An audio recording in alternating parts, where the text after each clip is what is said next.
Il est évident qu'on ne peut pas aujourd'hui parler des liftings comme on le faisait il y a 40 ans. Il y a 40 ans, brutalement, sous la pression du développement des médias, la consommation en chirurgie esthétique a brutalement explosé, littéralement.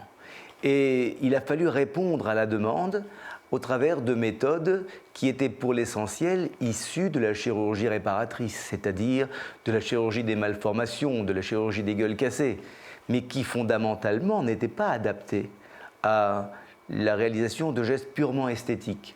Et donc ces gestes chirurgicaux véhiculent, même entre les meilleures mains, des séquelles qui ne sont plus acceptables aujourd'hui. Parallèlement, les technologies ont tellement augmenté en qualité.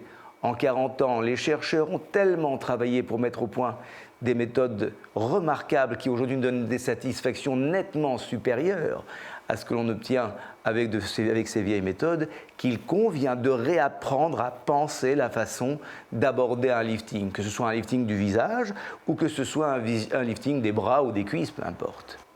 Alors pendant des années, on a donc découpé la peau et retendu la peau comme si on faisait son lit. On tendait, on décollait, alors que la peau est un organe. Cette peau, en réalité, nécessite d'être non seulement retendue lorsqu'elle augmente en surface dans le vieillissement, mais en plus, elle nécessite d'être rénovée.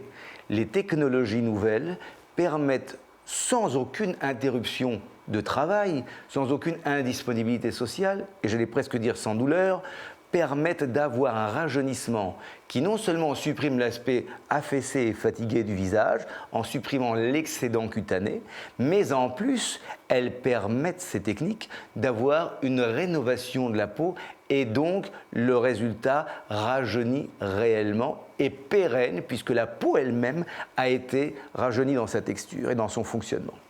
Pour ce qui concerne maintenant les erreurs à ne pas commettre, lorsqu'on fait une démarche de rajeunissement, on a tendance à faire cette démarche tout seul devant le miroir, de retendre sa peau comme ceci et d'imaginer que le résultat va être ce qu'on a vu dans le miroir. Alors ça, sachez-le bien, ça ne correspond à aucune réalité chirurgicale. Il faut comprendre que seules les zones travaillées réellement seront améliorées. Par exemple, lorsqu'on fait un lifting chirurgical, on décolle la peau sur toute cette zone et seule la zone décollée sera remise en tension, ce qui fait que tout le centre du visage et du cou ne sont pas réellement corrigés par le lifting dit classique. Il faut donc avoir une démarche technique qui va bien prendre en compte tout le visage, toutes les composantes du relâchement ou du vieillissement pour pouvoir les corriger. L'avantage des technologies nouvelles, c'est qu'elles s'adressent bien à tout le visage. C'est qu'elles permettent d'avoir une action sur les différentes parties du visage qui ont été, ou du cou, et des bras et des cuisses évidemment, qui ont été relâchés ou abîmés. Et on va se concentrer d'ailleurs le plus souvent spécifiquement sur ces zones abîmées, même si on traitera évidemment l'ensemble.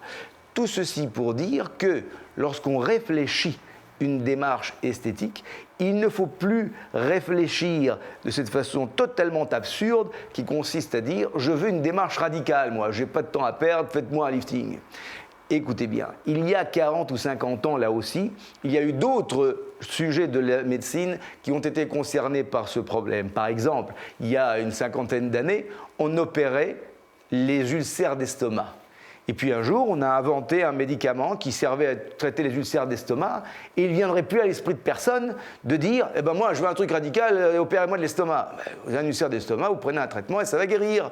Eh bien, c'est comme cela qu'il faut se réhabituer à réfléchir avant de faire des choses qui ont des séquelles sur lesquelles on ne peut pas revenir et avant de se rendre compte que « Oh, j'aurais pas dû faire ça, j'aurais dû le faire autrement et on pouvait faire beaucoup mieux et en plus, il n'y avait pas de risque et en plus, il n'y avait pas de séquelles et en plus, il n'y avait pas de cicatrices, etc. » Il y a une chose à bien comprendre, il ne s'agit pas d'un problème de compétence. Les chirurgiens qui opèrent, notamment en France, sont des gens d'excellente qualité. Mais ce sont les techniques elles-mêmes qui sont déjà caduques, ce sont des techniques qui en fait doivent être oubliées. Alors vous me direz, mais pourquoi est-ce qu'il y en a qui continuent de le faire? C'est un autre débat bien trop compliqué à envisager aujourd'hui. Il faut bien comprendre que les corporatismes, etc., c'est pas facile à gérer, que ce sont des technologies qu'il faut aussi former, qu'il faut en faire l'acquisition, qu'il faut apprendre à les utiliser évidemment, et qu'il faut renoncer à une certaine aura qu'on avait en ayant un certain titre. C'est pas si facile que cela. Mais, comprenez bien, au lieu de vous poser cette question, fonctionnez toujours avec le raisonnement. Est-ce que, lorsque par exemple, j'envisage un lifting, je retire ici ma peau, alors la peau va partir en arrière, ma tempe va se retrouver agrandie et après, je devrais me coiffer en cachant la cicatrice. Sinon, je ressemblerai, si je tends mes cheveux en arrière, à une alien puisque ma tempe aura été agrandie. Quand on plicature un muscle, on dit on va retendre le muscle. Retendre le muscle, ça n'est qu'un mot.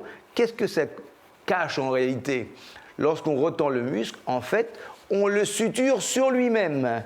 Et donc, il y aura une épaisseur nouvelle sous la peau qui va, avec les années, apparaître le plus souvent lors de certains mouvements du visage. Et vous allez voir une barre qui apparaît sur certaines expressions.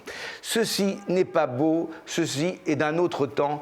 Il faut apprendre à réfléchir infiniment différemment, se mettre d'actualité et voir quelles sont les techniques qui doivent être réalisées. Alors je comprends toute la difficulté qui existe aujourd'hui à se retrouver dans toutes ces technologies. Alors sachez qu'il y a un certain nombre de règles. Tout d'abord, les appareils qui sont utilisés doivent être dotés d'un certificat médical CE. Ce qui veut dire que non seulement l'appareil est aux normes, mais qu'en plus, il va réaliser réellement ce qu'il est censé donner. Et ne pas vous laisser évidemment perdre sur certaines technologies qui semblent intéressantes parce qu'elles portent le même nom, mais ce n'est pas le vrai appareil. Je n'y peux rien, c'est compliqué. Il ne faut pas faire une course à la recherche du prix, il faut faire une course à la recherche de la qualité. Première règle, vous devez demander à ce que les appareils soient bien dotés d'un CE médical qui donc vont confirmer que l'appareil en question fonctionne bien pour ce qu'il est censé fournir. Deuxième chose, il y a, comme dans toutes les technologies, aussi un savoir-faire. Et là, de la même façon que vous auriez recherché un chirurgien de qualité pour pouvoir faire réaliser un lifting, eh bien, vous devrez apprendre à rechercher un médecin, une équipe de qualité qui va pouvoir réaliser les protocoles médicaux nouveaux ou les protocoles high-tech nouveaux à la hauteur de vos attentes et de la qualité de ce que vous espérez.